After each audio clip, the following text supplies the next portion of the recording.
تو میں نے آپ سے بتایا کہ یہ قدر جو ہے، ایک تو اسی سے لفظ قدرت بنا ہے، اور نمبر دو اسی سے کسی شے کی قدر و قیمت، اور پھر اسی کے معنی ہے اندازہ مقرر کر دینا، کسی شے کا اندازہ مقرر کر دینا، یہ قدر ہے۔ اللہ نے ہر چیز کا ایک اندازہ مقرر کر دیا ہے، اور قدر مقادیر، مشکات شریف میں ایک پورا باب ہے ایمان بالقدر، اس کا عنوان ہے صحیح معنی میں۔ تو پہلی حدیث کیا ہے؟ مسلم شریف کی روایت ہے، عبداللہ ابن عمرو بن العاص رضی اللہ تعالی عنہما۔ حضرت عمرو بن العاص جو بڑے سرداران قریش میں سے تھے، بڑے سیاستدان تھے اور بڑے بہادر انسان بھی تھے، ان کے بیٹے ہیں عبداللہ۔ اور بڑی دلچسپی کی بات یہ ہے کہ باپ اور بیٹے کے مزاج میں بود المشرقین تھا، وہ تھے جنگجو اور سیاستدان اور بڑے سرداروں میں سے، یہ تھے انتہائی زاہد و عابد، انتہائی زاہد و عابد۔ انہی کے بارے میں آتا ہے پوری رات کھڑے رہتے تھے نوافل میں، اور ہر روز روزہ رکھتے تھے، جس پر حضور نے یوں کہنا چاہیے کہ ڈانٹ پلائی۔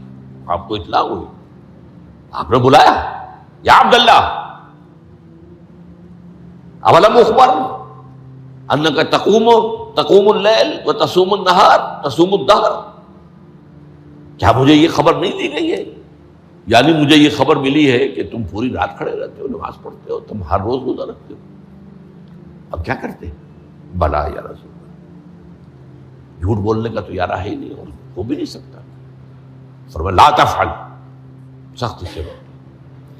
وہ عبداللہ ابن عمرو ابن العاص رضی اللہ تعالی عنہما اس کے راوی ہیں، قال رسول اللہ صلی اللہ علیہ وسلم کتب اللہ مقادیر الخلائق قبل ان یخلق السماوات والارض ب50,000 سنہ۔ اللہ تعالیٰ نے مقداریں اور تقدیریں، ابھی دو الفاظ میں بولوں گا تاکہ آپ کے ذہن میں بات رہے، معین کر دی تھی، لکھ دی تھی آسمانوں اور زمین کی تخلیق سے 50,000 سال قبل۔ یہ ہے قدر، ہر چیز کی ایک تقدیر جو ہے وہ معین ہوئی ہے۔ اب آئیے اس میں کتاب سے مراد کیا ہے؟ جو آیت میں نے دوسرے نمبر پر پڑھی آج، سورہ حدید کی آیت، ما اصاب بمصیبۃ فی الارض ولا فی انفسکم الا فی کتاب من قبل ان نبرأ۔ کتاب سے مراد کیا؟ نہیں پڑتی تم پر کوئی مصیبت، کوئی تکلیف، نہ زمین میں نہ تمہاری جانوں میں، زمین میں سیلاب کا آ جانا، زلزلے کا آ جانا، کوئی اور اس طرح کی عمومی ہلاکت کا آ جانا، عمومی تکلیف کا آ جانا، تمہاری جان میں اچانک جو ہے تشخیص ہو گیا کینسر ہے، اچھے بنے تھے، ٹھیک ٹھاک چل رہے تھے، تو معمولی سی تکلیف ہوئی، انویسٹیگیشن کیا تو معلوم ہوا تو کینسر ہے، اور وہ کافی بڑھ چکا ہے۔ لیکن جو شے بھی آتی ہے، چاہے تمہاری جان پر آئے چاہے زمین پر آئے، وہ ایک کتاب میں لکھی ہوئی موجود ہے، اس سے پہلے کہ ہم اسے ظاہر کریں۔ یہ تمہیں مشکل نظر آئے گا، ان ذالک علی اللہ یسیر، یہ اللہ پر بہت آسان ہے، بہت آسان ہے، اللہ کا علم کامل ہے۔ تو معلوم ایک بات جان لیجئے کہ حقیقت کتاب سے مراد اللہ کا علم قدیم ہے، اللہ کا علم حادث نہیں ہے، معاذ اللہ ثم معاذ اللہ، کہ کوئی شے ہوئی تو اس کے علم میں آئی۔ یہ ہمارے ہاں بعض گمراہ فرقوں کا عقیدہ ہے، اسے بدع کہتے ہیں، کہ اللہ کے علم میں بدع ابھی ہے، یعنی کسی واقعے کے ظہور کے بعد اس پر کسی شے کا منکشف ہونا، معاذ اللہ ثم معاذ اللہ، یہ شان خداوندی سے بہت بڑی ہے۔ وہ تو عالم ما کان و ما یکون ہے، جو بھی کچھ تھا اور رہا ہے آج تک ہمیشہ سے ہے، اور جو بھی کچھ ہوگا وہ سب اس کے علم میں آنے واحد میں موجود ہے۔ آنے واحد، یہ آنے واحد کے لفظ کو اچھی طرح سمجھ لیجیے۔ مجھے سب سے پہلے تجربہ ہوا تھا، یہ سن میرا خیال ہے کہ 67-68 کی بات ہے، میں نے پہلا ہفائی سفر کیا تھا لاہور سے کراچی۔ اس وقت فوکر چلتا تھا، فوکر فرینڈشپ، چھوٹا جہاز چڑیا والا، اور کرایہ 90 روپے تھا نائٹ کوچ کا۔ آج آپ تصور کیجیے. تو میں چونکہ مجھے جغرافی سے دلچسپی ہے اور فوکر زیادہ اونچا نہیں ہوتا، تو میں دیکھتا جا رہا تھا کھڑکی سے، اس وقت ہم کہاں پہنچ گئے، اب کہاں پہنچ گئے. اب جو روشنیاں نظر آ رہی ہیں کس شہر کی ہیں؟ یہ اکاڑے کی آ گئی، یہ ساہیوال کی آ گئی، یہ آگے اور آگے آئی. ایک دم میں نے دیکھا کہ 3 شہروں کی روشنیاں میں ایک وقت دیکھ رہا ہوں. لودھرا، بہاولپور، سماسٹا. مجھے خیال آیا کہ جب میں ٹرین سے سفر کرتا ہوں، کراچی جاتا ہوں، تو لودھرا پہنچتا ہوں تو میں سمجھتا ہوں کہ ابھی بہاولپور آدھا گھنٹے بعد آئے گا. وہ مستقبل کی شے ہے میرے لیے. بہاولپور پہنچتا ہوں تو لودھرا میرے لیے ماضی کی بات بن جاتی ہے. آدھے گھنٹے پہلے لودھرا آیا تھا، اور آدھے گھنٹے کے بعد جو ہے سماسٹا آئے گا. وہ میرے لیے مستقبل بن گیا، لودھرا ماضی بن گیا. لیکن اس بلندی پر میں بیک وقت دیکھ رہا ہوں لودھرا کو بھی اور بہاولپور کو بھی اور سماسٹا. یہ معاملہ جو ہے اس کو 1 ملین بلین سے ضرب دے لیجئے. اللہ تعالیٰ اس بلند مقام سے دیکھ رہا ہے جہاں اس کے مشاہدے میں، اس کے علم میں ماضی اور مستقبل کا کوئی سوال نہیں. آنے واحد، آنے واحد، آنے واحد. تو یہ در حقیقت کتاب جسے کہا گیا قرآن مجید میں بار بار بہت جگہوں پر آیا. تو یہ کتاب جو ہے در حقیقت اللہ تعالیٰ کا علم قدیم، اس میں سب کچھ موجود ہے، ہمیشہ سے موجود ہے، لکھا ہوا موجود ہے، اور کوئی غلط نہیں ہو سکتا.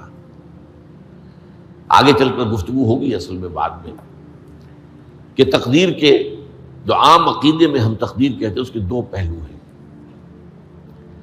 ایک پہلو ہے ما اصاب علی الانسان، جو کچھ انسان پر آتا ہے مصیبت، جیسے ابھی آیت میں نے پڑھی ما اصاب من مصیبت فی الارض ولا فی انفسکم.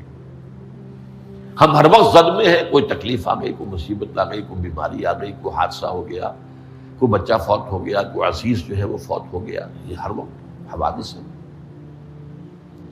تو جو بھی کچھ پیش آتا ہے وہ علم خداوندی میں ہمیشہ سے تھا.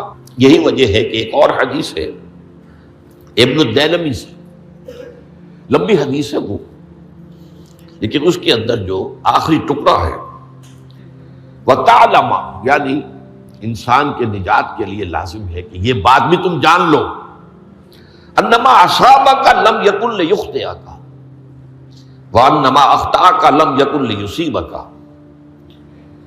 ولو مت علی غیر ھذا. اگر تم اس کے سوا کسی صورت پر ہوگے تو جہنم میں داخل ہو جاؤ گے، لدخلت النار. یہ جان لو کہ جو چیز تم پر آئی وہ آنی ہی آنی تھی. دیکھیے ہوتا کیا ہے، کاش کہ میں اگر یوں کر لیتا تو یہ نہ ہوتا. بس یہی ایمان بالقدر کے منافی ہے. جو ہوا ہے وہ اللہ تعالیٰ کے ہاں تو پہلے سے طے تھا، ہونا ہی تھا.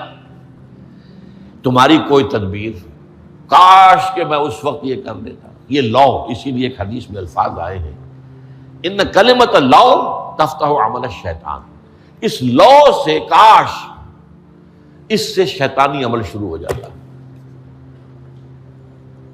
کاش کہ یہ ہو جاتا، کاش میں یہ نہ کرتا، کاش کہ ہو جاتا. تو یہ نہیں. تعلم انما اصابک لم یکن لیخطئک. تو جان لے اس بات کو کہ جو چیز تم پر آئی ہے وہ ہرگز ٹلنے والی نہیں تھی. کوئی تدبیر تم کر لیتے، کوئی کسی وقت کوئی ہیلا کر لیتے، کوئی تم قدم اٹھا لیتے، کچھ بھی کر لیتے، وہ تو آنی ہی آنی تھی. وما انما اخطاک، جو چیز تم سے چھوٹ گئی، رہ گئی، نہیں ملی. ایک ویکنسی ایڈورٹائز ہوئی تھی، آپ نے بھی درخواست دی تھی، آپ کو نہیں ملی. اب آپ ہو کاش کہ میں نے فلاں سے سفارش کرا لی ہوتی. بس گئے. تو جو چیز چھوٹ گئی وہ چھوٹ جانی ہی تھی. اس میں قطعاً جو ہے کوئی شکل، کوئی تدبیر، کوئی سفارش، کسی طرح کا کوئی بھی ہیلا، کوئی جو ہے اس پہ کارگر نہیں ہو سکتا تھا. لم یکن لیصیبک وبت علی غیر ذلک. اگر تو اس کے سوا کسی کیفیت پر تیری موت واقع ہوئی، اگر یہ یقین نہیں ہے، یہ ہے تقدیر کا وہ مفہوم کہ جس کا تعلق ہے علامہ اصاب الانسان، جو انسان کے اوپر وارد ہو رہا ہے. اس کے ضمن میں تقدیر کا مفہوم کیا ہے؟ تو جو ہوا ہے وہ تو ہونا ہی تھا.